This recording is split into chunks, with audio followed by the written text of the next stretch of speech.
નમસ્કાર,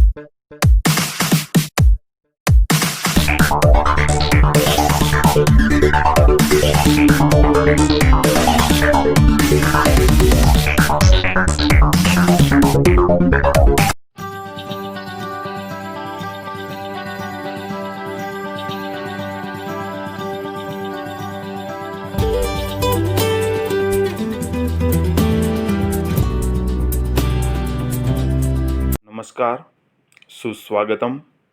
ધોરણ 11 કોમર્સ નામના મૂળ તત્વો ભાગ 1 પ્રકરણ 2 હિસાબોની દ્વિઅસર અને ખાતાના પ્રકાર. આ પ્રકરણમાં આપણે ગયા લેક્ચરમાં ઉદાહરણ નંબર 10માં ખાતાનું નામ, ખાતાનો પ્રકાર, ઉધાર જમા થવાનું કારણ અને જે તે ખાતે ઉધાર થશે કે જમા તે દર્શાવતું વર્ગીકરણ ના ઉદાહરણો આપણે જોઈ ગયા હતા. આજે પણ એ જ પ્રકારનું ઉદાહરણ નંબર 11 કે જેનો પ્રશ્ન આ મુજબ છે: નીચેના વ્યવહારો અમૃતના ચોપડે કયા ખાતે ઉધાર અને કયા ખાતે જમા થશે તે કારણ સહિત જણાવો. તો ગયા લેક્ચર મુજબનો જ પ્રશ્ન છે અને આ પ્રશ્નના જવાબ માટે પણ આપણે આ મુજબની કોલમની જરૂર પડશે: ખાતાનું નામ, ખાતાનો પ્રકાર, ઉધાર કે જમા થવાનું કારણ અને ઉધાર કે જમા. એક પછી એક બાબત આપણે આગળ જોઈએ તે પહેલાં ફરીથી યાદ કરી લઈએ. ખાતાના મુખ્ય બે પ્રકાર, વ્યક્તિ અને બિનવ્યક્તિ. બિનવ્યક્તિમાં મુખ્ય બે પેટા પ્રકાર, માલ મિલકતના ખાતા અને ઉપજ ખર્ચના ખાતા. આમ મુખ્ય ત્રણ પ્રકારો આપણે યાદ રાખવા પડે: વ્યક્તિના ખાતા, માલ મિલકતના ખાતા અને ઉપજ ખર્ચના ખાતા. માલ મિલકતના ખાતાનો નિયમ છે આવે તો ઉધાર, જાય તો જમા. વ્યક્તિના ખાતાનો નિયમ છે લેનાર ખાતે ઉધાર, આપનાર ખાતે જમા. ઉપજ ખર્ચના ખાતાનો નિયમ છે ખર્ચ ખાતે ઉધાર, તે ઉપજ ખાતે જમા. આ ત્રણ નિયમ સ્પષ્ટપણે મગજમાં રાખીએ તો આ ઉદાહરણ આપણા માટે સરળ બની રહે. તેવી જ રીતે એક બાબત હજુ મગજમાં સ્પષ્ટ હોવી જરૂરી છે, તો એની ચર્ચા કરી. વ્યક્તિના ખાતા હોય ત્યારે વ્યક્તિના ખાતાનો જ નિયમ લાગુ પડે એ ધ્યાન રાખવાનું છે.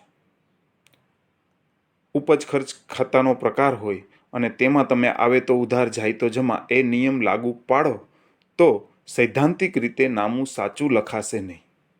માટે ઉધાર જમાના આ ત્રણ નિયમો યાદ રાખી અને તે ત્રણ નિયમોનો ક્યાં ઉપયોગ કરવો એ પણ ધ્યાનમાં રાખવું જરૂરી છે. તો જોઈએ નંબર 1. ₹40,000 રોકડા લાવી ધંધો શરૂ કર્યો. રોકડા ધંધામાં લાવ્યા એટલે રોકડ આવે છે, એટલે એક ખાતું આવશે રોકડ ખાતું, જેનો પ્રકાર છે માલ મિલકત પ્રકારનું ખાતું. માલ મિલકત પ્રકારનું ખાતું હોય તો તેનો જ નિયમ આપણે ઉપયોગમાં લેવાનો છે. આવે તો ઉધાર, જાય તો જમા. અહીં ધંધામાં રોકડ આવે છે તેથી ઉધાર થશે. ધંધાનો માલિક ધંધામાં રોકડા કે માલ કે મિલકત લાવે તો તેને મૂડી કહેવામાં આવે છે, એટલે બીજું ખાતું ઉદ્ભવશે મૂડી. જે માલિકનું ખાતું હોવાથી વ્યક્તિ પ્રકારનું ખાતું છે. વ્યક્તિ પ્રકારનું ખાતું હોય તો તેનો જ નિયમ આપણે ઉપયોગમાં લેશું: લેનાર ખાતે ઉધાર અને આપનાર ખાતે જમા. અહીં માલિક ધંધાને મૂડી આપનાર છે તેથી તેના ખાતે જમા થશે. ત્યારબાદ આગળ વધીએ તો નંબર 2. ₹60,000ની રમણીક પાસેથી લોન લીધી. અહીં રમણીક પાસેથી લોન લીધી એટલે એક રમણીકનું ખાતું આવશે અને આપણે તેની પાસેથી લોન લીધી તો આપણને તેટલી રકમ રોકડમાં મળે છે, તો એક ખાતું રોકડ ખાતું પણ આવશે. જે માલ મિલકત પ્રકારનું ખાતું છે, જેનો નિયમ આવે તો ઉધાર, જાય તો જમા. અહીં રોકડ આવે છે તેથી તેના ખાતે ઉધાર થશે. જ્યારે રમણીકનું ખાતું એ વ્યક્તિ પ્રકારનું ખાતું છે, તેમાં નિયમ છે લેનાર ખાતે ઉધાર, તે આપનાર ખાતે જમા. અહીં રમણીક લોન આપનાર છે તેથી તેના ખાતે જમા થશે. ત્યારબાદ નંબર 3 જોઈએ તો ₹20,000 યુનિયન બેંકમાં ભરી ખાતું ખોલાવ્યું. ₹20,000 આપણે યુનિયન બેંકમાં ભર્યા તો એક યુનિયન બેંક પૈસા લેનાર છે, તેથી તેનું ખાતું આવશે. અને બીજું ખાતું આપણે 20,000 રોકડા ભર્યા છે તો બીજું ખાતું 20,000 રોકડ ખાતું આવશે. તો પહેલું ખાતું લઈ યુનિયન બેંકનું ખાતું, જે વ્યક્તિ પ્રકારનું ખાતું છે. અહીં બેંક લેનાર છે, તેથી તેના ખાતે ઉધાર થશે. બીજું રોકડ ખાતું, જે માલ મિલકત પ્રકારનું ખાતું છે. અહીં બેંકમાં રોકડ જાય છે, તેથી રોકડ ખાતે જમા. તો આ રીતે અસર આવશે. ત્યાર પછી આગળ વધીએ તો નંબર 4, ₹4,000 દલાલી મળી. દલાલી મળી તો એક દલાલી ખાતું જ આવશે, પણ દલાલી આપણને કયા સ્વરૂપે મળી તે સ્પષ્ટ કરેલ નથી, તેથી રોકડા જ મળ્યા હશે. તેથી બીજું ખાતું આવશે રોકડ ખાતું, જે માલ મિલકત પ્રકારનું ખાતું છે. આવે તો ઉધાર, જાય તો જમા. અહીં દલાલી મળી છે એટલે રોકડ આવતી જ હોય, તેથી રોકડ આવે છે, તેથી તેના ખાતે ઉધાર થશે. ત્યાર પછી દલાલી એટલે કે મળેલ દલાલીનું ખાતું. આ એક ઉપજ ખર્ચ પ્રકારનું ખાતું છે. ઉપજ ખર્ચ પ્રકારનું ખાતું હોય, ઘણી વખત વિદ્યાર્થી મિત્રો ભૂલ કરતા હોય, દલાલી મળી, દલાલી આવે તો ઉધાર. અહીં દલાલીમાં આવે તો ઉધાર એ નિયમ જ ન લાગુ પડે, એ માલ મિલકત ખાતાના પ્રકારનો નિયમ છે. તો ઉપજ ખર્ચ ખાતાનો નિયમ અહીં લાગુ પાડવાનો છે, અને એનો નિયમ એ છે કે ખર્ચ હોય તો ઉધાર અને ઉપજ હોય તો જમા. અહીં દલાલી મળે છે તેથી ખર્ચ નથી થતો, પરંતુ આવક કે ઉપજ થાય છે, તેથી તેના ખાતે જમા કરવામાં આવશે. ત્યારબાદ આગળ વધીએ તો નંબર 5, ₹10,000નો માલ બચુભાઈ પાસેથી ઉધાર ખરીદ્યો. એક માલની ખરીદી થાય છે ત્યારે ખરીદ ખાતું ઉદ્ભવે, અને બચુભાઈ પાસેથી ખરીદ્યો એટલે અહીં શાખ પર ખરીદી ગણાશે, કારણ કે વ્યક્તિનું નામ છે અને બીજી કોઈ સ્પષ્ટતા નથી. તેથી એક ખાતું ખરીદ ખાતું, જે માલ મિલકત પ્રકારનું ખાતું, અને ખરીદીથી ધંધામાં માલ આવે છે, તેથી તેના ખાતે ઉધાર. જ્યારે બચુભાઈ એક વ્યક્તિનું ખાતું કહેવાય અને તેમાં લેનાર ખાતે ઉધાર, તે આપનાર ખાતે જમા, એ નિયમ લાગુ પડે. અહીં બચુભાઈ ઉધાર માલ આપણને આપનાર છે, તેથી તેના ખાતે જમા થશે. ત્યાર પછી નંબર 6, ₹20,000નો માલ લક્ષ્મીને ઉધાર વેચ્યો. અહીં લક્ષ્મીને ઉધાર માલ વેચ્યો છે, તેથી વ્યક્તિનું નામ હોવાથી ઉધાર વ્યવહાર ગણાશે. ઉધાર વ્યવહાર હોય કે શાખનો વ્યવહાર હોય ત્યારે વ્યક્તિનું ખાતું ઉદ્ભવે જ. તો અહીં એક લક્ષ્મીનું ખાતું, બીજું માલનું વેચાણ થયું છે, તેથી વેચાણ ખાતું આવશે. તો પહેલું ખાતું જોઈએ તો લક્ષ્મીનું ખાતું, જે વ્યક્તિ પ્રકારનું ખાતું છે.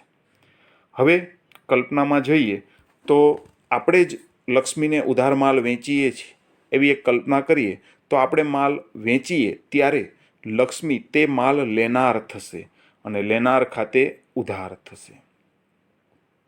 હવે આપણા માટે તે વેચાણ બન્યું છે. વેચાણ માલ મિલકત પ્રકારનું ખાતું છે, જેમાં આવે તો ઉધાર, જાય તો જમાનો નિયમ છે.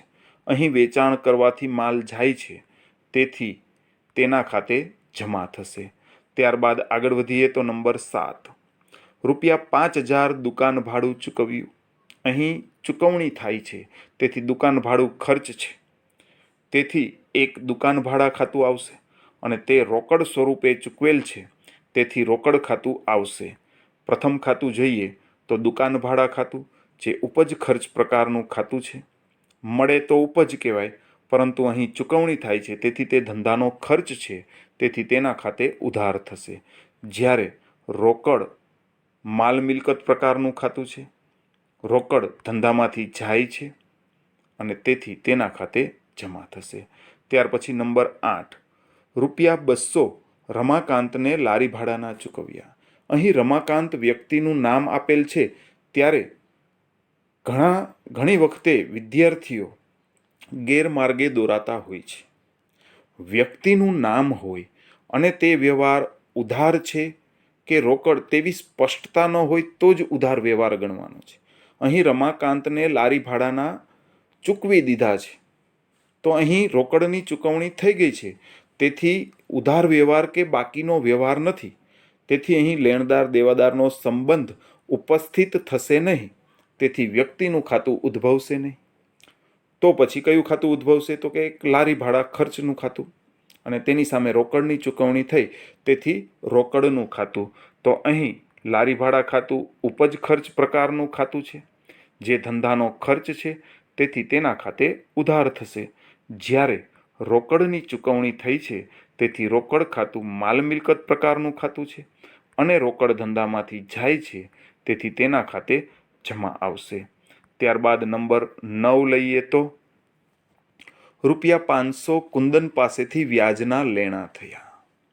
અહીં કુંદન પાસેથી વ્યાજ મળતું નથી, હજી લેણા થયા છે. ટૂંકમાં વ્યાજના પૈસા લેવાના બાકી છે. આવી રીતે પૈસાની લેણદેણ બાકી હોય તો વ્યક્તિનું ખાતું ઉદ્ભવે. તેથી કુંદનનું ખાતું આવશે, વ્યક્તિનું ખાતું ઉદ્ભવે છે માટે. બીજું ખાતું છે તે વ્યાજનું ખાતું આવશે, મળેલ વ્યાજનું. કુંદન ખાતું વ્યક્તિ પ્રકારનું ખાતું છે. અહીં કુંદન મૂડીનો લાભ લેનાર છે, નાણાંનો લાભ લેનાર છે, અને એના બદલામાં એને વ્યાજ ચૂકવવાનું બાકી છે. તેથી કુંદન ખાતે ઉધાર આવશે. અને હજુ વધારે એક બાબત પણ આપણે યાદ કરશું. જ્યારે જ્યારે કોઈ લેણી રકમ થશે તે હંમેશા ઉધાર થશે, અને જ્યારે જ્યારે કોઈ રકમ દેણું કે દેવું થશે તો દેવા ખાતે હંમેશા રકમ જમા થશે. આ બાબત પણ આપણે યાદ રાખશું. ત્યાર પછી મળેલ વ્યાજ ખાતું, જે ઉપજ ખર્ચ પ્રકારનું ખાતું છે. અહીં મળેલ વ્યાજ એ ધંધાની ઉપજ છે, તેથી તેના ખાતે જમા થશે. ત્યારબાદ નંબર 10, ₹1200 દિનેશને પગાર ચૂકવ્યો. અહીં પણ ગેરમાર્ગે દોરવા વ્યક્તિનું નામ મૂકેલ છે, પરંતુ ઉદાહરણ નંબર 9માં કુંદન પાસેથી વ્યાજના લેણા થયા હતા, પણ તેમાં રોકડની ચૂકવણી થયેલ ન હતી.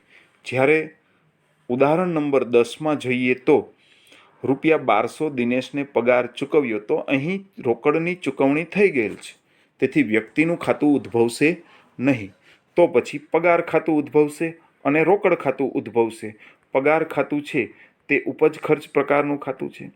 પગારની ચૂકવણી થઈ છે, તેથી તે ધંધાનો ખર્ચ છે, તેથી તેના ખાતે ઉધાર આવશે. જ્યારે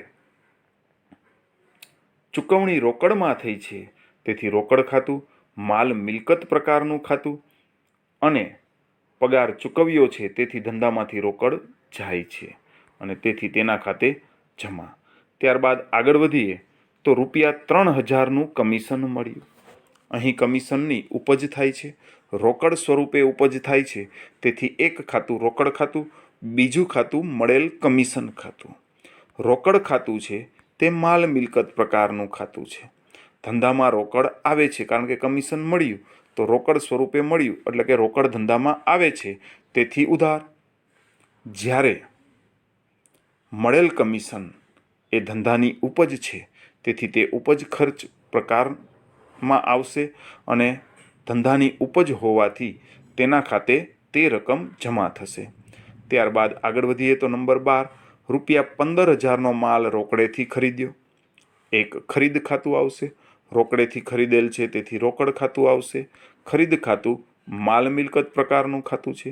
જ્યારે જ્યારે ધંધામાં ખરીદી કરો ત્યારે માલ આવે છે ત્યારે ઉધાર. અને રોકડ ખાતું તે પણ માલ મિલકત પ્રકારનું ખાતું છે, જેનો નિયમ છે આવે તો ઉધાર, જાય તો જમા. અહીં ધંધામાં માલ આવે છે, તેથી ઉધાર, પરંતુ સામે રોકડ ચૂકવવી પડે છે. રોકડ જાય છે, તેથી રોકડ ખાતે જમા. ત્યારબાદ નંબર 13, ₹20,000નો માલ રોકડેથી વેચ્યો. રોકડથી વેચાણ કરો ત્યારે ધંધામાં રોકડ આવે છે, તેથી એક રોકડ ખાતું ઉદ્ભવશે, જે માલ મિલકત પ્રકારનું ખાતું છે. ધંધામાં રોકડ આવે છે, તેથી ઉધાર. ત્યારબાદ વેચાણ કરેલ છે, તેથી વેચાણ ખાતું માલ મિલકત પ્રકારનું ખાતું. વેચાણથી ધંધામાંથી માલ જાય છે, માલ જાય તો જમા. ત્યારબાદ આગળ વધીએ તો નંબર 14, ₹10,000નું વાહન ખરીદ્યું. અહીં પણ વિદ્યાર્થીઓ ગેરમાર્ગે દોરાતા હોય છે. તો ફરીથી ધ્યાન દોરી દઉં કે ખરીદ્યું શબ્દ આવે એટલે ખરીદ ખાતે લખી જ લેવું એવું વલણ રાખવાની જરૂર નથી. માલની ખરીદી હોય તો જ ખરીદ ખાતે આવે, માલનું વેચાણ હોય તો જ વેચાણ ખાતે આવે. અહીં માલની ખરીદી નથી, વાહનની ખરીદી છે, જે મિલકત છે, માલ નથી. ત્યારે મિલકતનું નામ જ લખવાનું આવે છે. તેથી એક ખાતું ઉદ્ભવશે, વાહન ખાતું, જે માલ મિલકત પ્રકારનું ખાતું છે, જેનો નિયમ છે આવે તો ઉધાર, જાય તો જમા. અહીં વાહન ખરીદવાથી ધંધામાં વાહન આવે છે, તેથી તેના ખાતે ઉધાર થશે. જ્યારે વાહન વગર પૈસે ખરીદી શકાતું નથી, માટે તેમાં રોકડની ચૂકવણી કરવી પડશે, તો તે રોકડ ખાતું છે, જે માલ મિલકત પ્રકારનું ખાતું છે. ધંધામાંથી રોકડ જાય છે, તેથી તેના ખાતે જમા આવશે.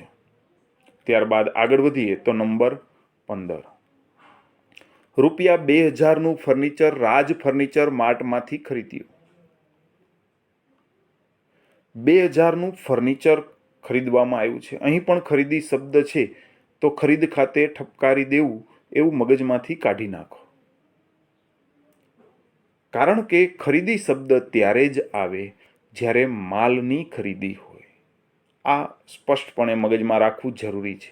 અહીં ફર્નિચરની ખરીદી છે, જે મિલકત છે, તેથી મિલકતનું ખાતું આવશે. ફર્નિચરનું ખાતું આવશે, જે માલ મિલકત પ્રકારનું ખાતું છે. ફર્નિચર ધંધામાં આવે છે, તેથી તેના ખાતે ઉધાર થશે. હવે આ વ્યવહાર રાજ ફર્નિચર માર્ટમાંથી ખરીદ્યું તેમ આપેલ છે. અહીં રોકડ ચૂકવણીની સ્પષ્ટતા નથી, પરંતુ સામે રાજ ફર્નિચર માર્ટ એક વ્યક્તિનું નામ આપેલ છે, તેથી આ વ્યવહાર શાખનો કે ઉધાર વ્યવહાર ગણાવી શકાય.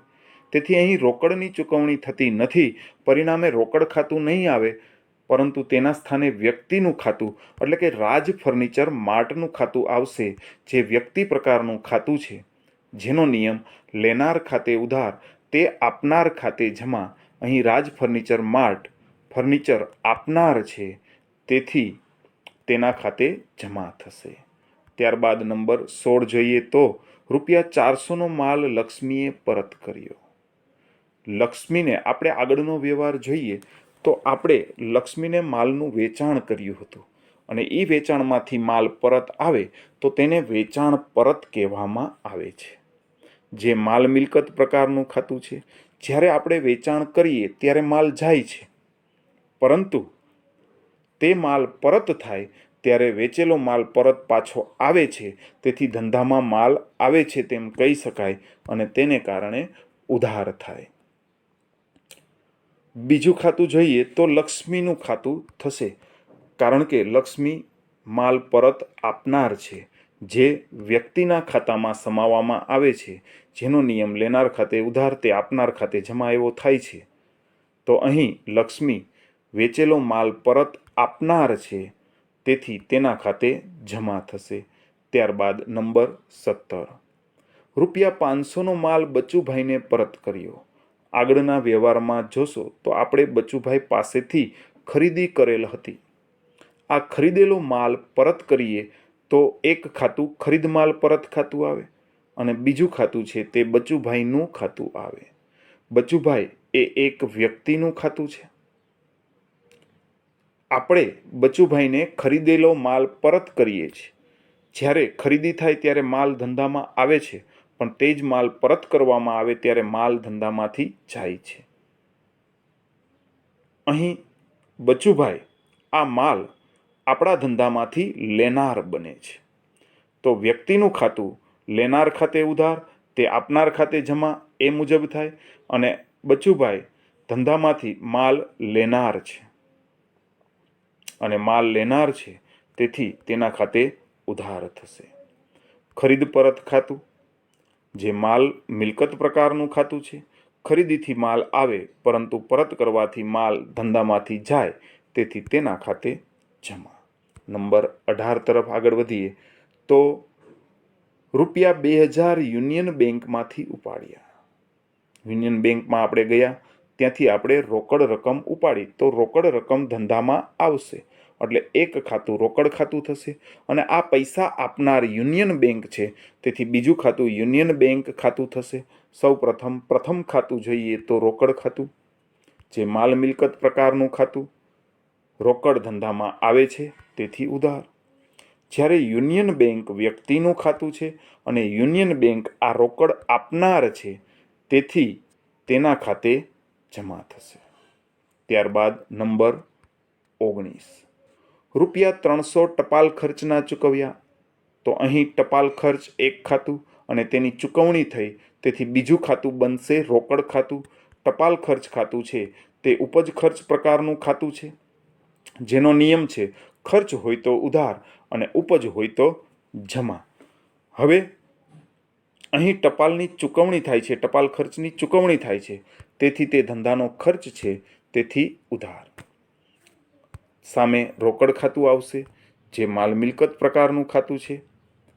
ધંધામાંથી રોકડ જાય છે, તેથી તેના ખાતે જમા થશે. ત્યારબાદ આગળ વધીએ તો ₹200 જાહેરાત ખર્ચના ચૂકવ્યા. અહીંયા ફક્ત ખર્ચનું નામ બદલેલ છે, ટપાલ ખર્ચને બદલે જાહેરાત ખર્ચ છે, પણ આ વ્યવહારની નોંધ પણ ઉપર મુજબ જ થશે, એટલે કે નંબર 19 મુજબ જ થશે. તો જોઈએ, ટપાલ ખર્ચને બદલે જાહેરાત ખર્ચ ખાતું. પ્રકાર તો ઉપજ ખર્ચ જ થયો, જાહેરાતની ચૂકવણી થાય છે, તેથી ધંધાનો ખર્ચ છે અને તેના ખાતે ઉધાર આવશે. તેવી જ રીતે રોકડ માલ મિલકત પ્રકારનું ખાતું છે, ધંધામાંથી રોકડ જાય છે, તેથી જમા.